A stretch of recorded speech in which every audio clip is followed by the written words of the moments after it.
कि भगवंत मान जो पंजाब के मुख्यमंत्री हैं उन्होंने कांग्रेस पर कैसे निशाना साधा। वो कह रहे हैं पंजाब से कांग्रेस खत्म हो चुकी है। वरुण जी, इसके बाद आ रही हूं, सुन लीजिए क्या कह रहे हैं भगवंत मान जी। वो कह रहे हैं कांग्रेस तो खत्म हो चुकी है।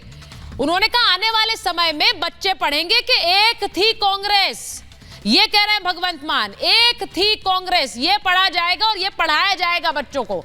अब ये सुन लीजिए वरुण जी, मैं जब कह रही हूं कि बिहार में एक बड़ा सियासी भूचाल आने को है, जिस पर मैंने शक्ति जी से बात कर रही हूं, अभिषेक जी से बात कर रही हूं, महाराष्ट्र में भी एक आपस में दरार खुलकर सामने आ गई है। हमें 23 चाहिए, तुम्हें 23 कैसे दे, नेता कहाँ है। अब पंजाब में भगवंत मान कह रहे हैं एक थी कांग्रेस पढ़ाया जाएगा।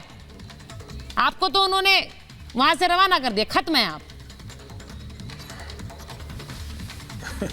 सुचारती जी, सारी हास्यास्पद बातें हैं। देखिए, श्री राम की बात हो रही। श्री राम हमारे आदर्श और मर्यादाओं के केंद्र है। सामाजिक संरचना जो है उन आदर्श और मर्यादाओं पे स्थिर एस्टेब्लिश्ड है। ठीक है। जो मोदी का हाल है 9.5 साल 10 साल का, सबसे ज्यादा मर्यादाओं का, शाब्दिक आचरण की गिरावट देखी गई, मूल्यांकन देखा गया।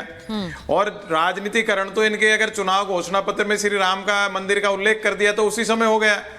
अब ये जो पॉलिटिकल कन्वीनियंस होती है, एक प्रिंसिपल ऑफ कन्वीनियंस होता है, उसको दुरुपयोग जम के कर रहे हैं। अब जो हमारा विपक्ष है उसको एक पॉलिटिकल बैलेंस रखना चाहिए। जो आप कह रहे हो ना, कभी कि कौन नेता बोल जाता है, कभी कौन बोल जाता है, वो पॉलिटिकल बैलेंस इम्बैलेंस कर रहे हैं उसको। इसलिए थोड़ा सा वो फर्क आ रहा है। विपक्ष को समन्वय की आवश्यकता है। अब आपने अभी भगवंत मान की बात की, देखिए कांग्रेस आज खत्म हो नहीं हो, जैसे धर्म और आस्था में श्री राममय है पूरा देश, वैसे ही पूरा देश कांग्रेस में भी है राजनीतिक रूप से।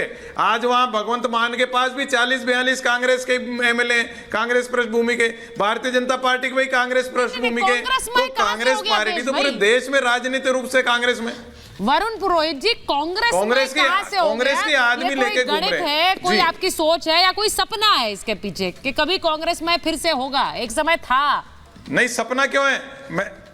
मैं नहीं, सुन तो लो आप। तृणमूल कांग्रेस से उपजी हुई, पुडुचेरी में कांग्रेस, वाईएसआर कांग्रेस, शरद पवार जी कांग्रेस, आम आदमी पार्टी में आदि कांग्रेस, भारतीय जनता पार्टी में कांग्रेस। आपको ममता बनर्जी, आज टीएमसी का बयान नहीं सुना आपने?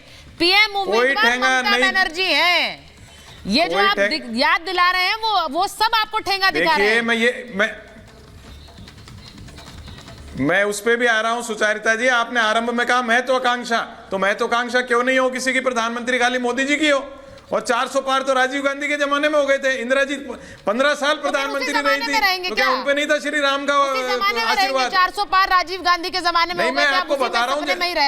नहीं, तो ये कौन सा एक नया नैरेटिव है? यही नैरेटिव मोदी जी को आशीर्वाद मिलेगा।